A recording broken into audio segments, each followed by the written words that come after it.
Lawyers for singer R. Kelly are working to get him out of prison this morning after alleging that the guards are trying to kill him. Court papers say that R. Kelly was rushed to the hospital last week after an overdose of medication given to him by the prison staff. The R&B star, as you know, is serving a 50-year term for 2 convictions on sex trafficking and racketeering charges.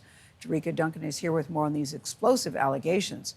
Jericka, this is an interesting turn. Good morning, Nina. Without a doubt, interesting, Gayle. Good morning. Kelly's attorneys first announced an alleged plot to kill him in prison last week. He has been in prison since 2022. Prosecutors say the allegations have no merit, but his lawyers say recent developments prove their claims.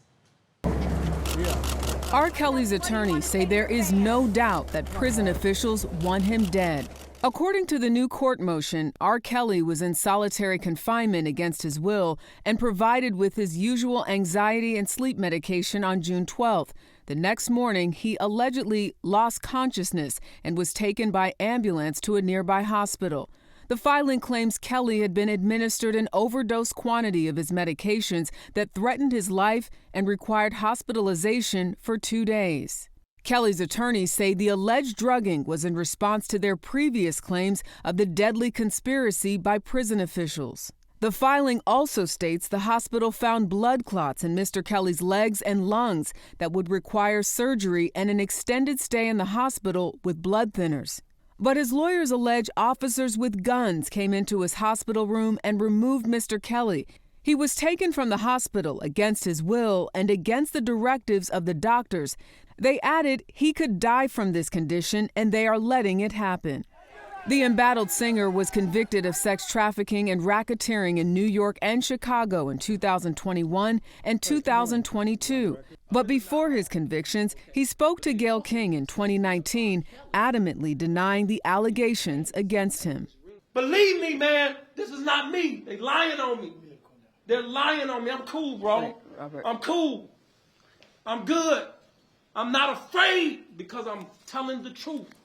Despite the newest allegations, federal prosecutors have pushed back on the singer's previous claims that his life is in danger, calling them, quote, repugnant and theatrical, and adding they make a mockery of the harm suffered by Kelly's victims. The Bureau of Prisons told us for privacy, safety, and security reasons, it does not discuss the conditions of confinement for any incarcerated individual, including medical and health-related issues. The Bureau also said it does not comment on pending litigation. Kelly's lawyers want him placed in home detention, and they are pleading with President Trump for a full pardon. When you look at the documents from the motion on the prosecution side, they really lay out everything he was convicted of, but also say this is an effort of him trying to seek attention. Yeah, I was going to say, do we have any idea why R. Kelly thinks the prison guards are trying to kill him? Yeah. Right. I mean, without being able to speak to him directly through his attorneys, this is the claim that they're making. I mean, it just sounds so bizarre and sort of out of nowhere because he's now been in prison over almost 3 years. He's going to be there a long time, it stands now. He's 50. All right, Jericka. Thank you. Thank you.